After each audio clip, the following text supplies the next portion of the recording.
Pengertian ancaman di bidang sosial budaya. Ancaman di bidang sosial budaya sendiri yang berasal dari luar negeri maupun dalam negeri yang bersifat merusak serta mengancam keberadaan sosial budaya dalam suatu negara.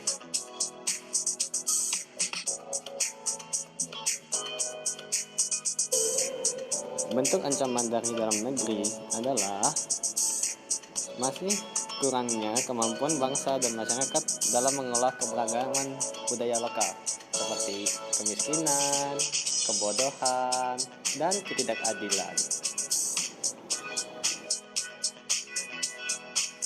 Bentuk ancaman luar negeri, berkembangnya gaya hidup konsumtif yang terlalu mengkonsumsi barang-barang dari luar negeri, berkembangnya hidup hedonisme atau boros, contohnya seperti pornografi, peredaran obat terlarang, propaganda, gaya hidup yang bebas.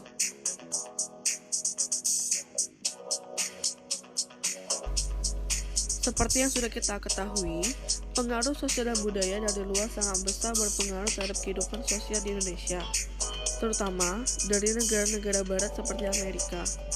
Hal ini sangat mempengaruhi gaya hidup di Indonesia saat ini, khususnya terjadi pada anak muda di Indonesia.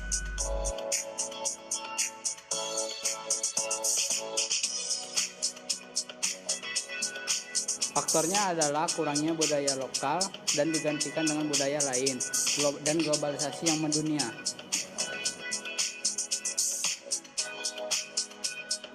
Apakah kalian tahu contoh kasusnya? Mari kita simak bersama. Contoh kasus dalam negara: A. Masalah KKN, B. Kesenjangan ekonomi masyarakat, C. Kasus narkoba, D. Upaya penggantian ideologi. Lalu, contoh kasus luar negeri adalah A. Perebutan kebudayaan Indonesia oleh negara lain, B. Peredaran narkoba.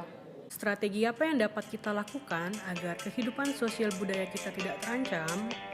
Yaitu, yang pertama adalah 1. Berpegang teguh pada ideologi Pancasila.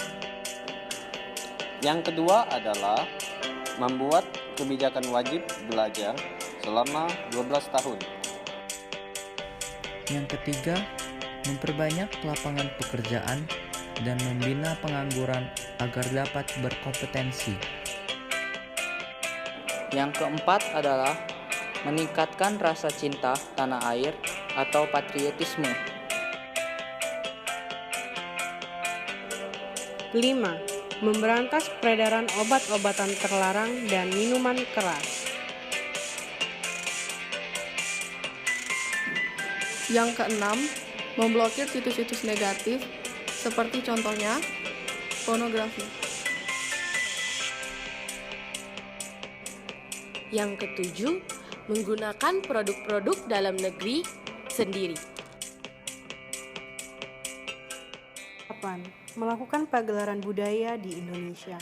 Hal ini dimaksudkan agar masyarakat Indonesia mengetahui berbagai macam budaya yang ada di Indonesia. 9. Menyaring kebudayaan yang masuk ke Indonesia.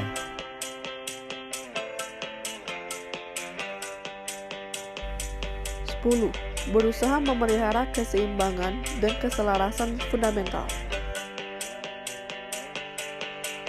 Yang 11 adalah kesadaran akan perlunya keseimbangan dan keserasian yang melahirkan toleransi yang tinggi.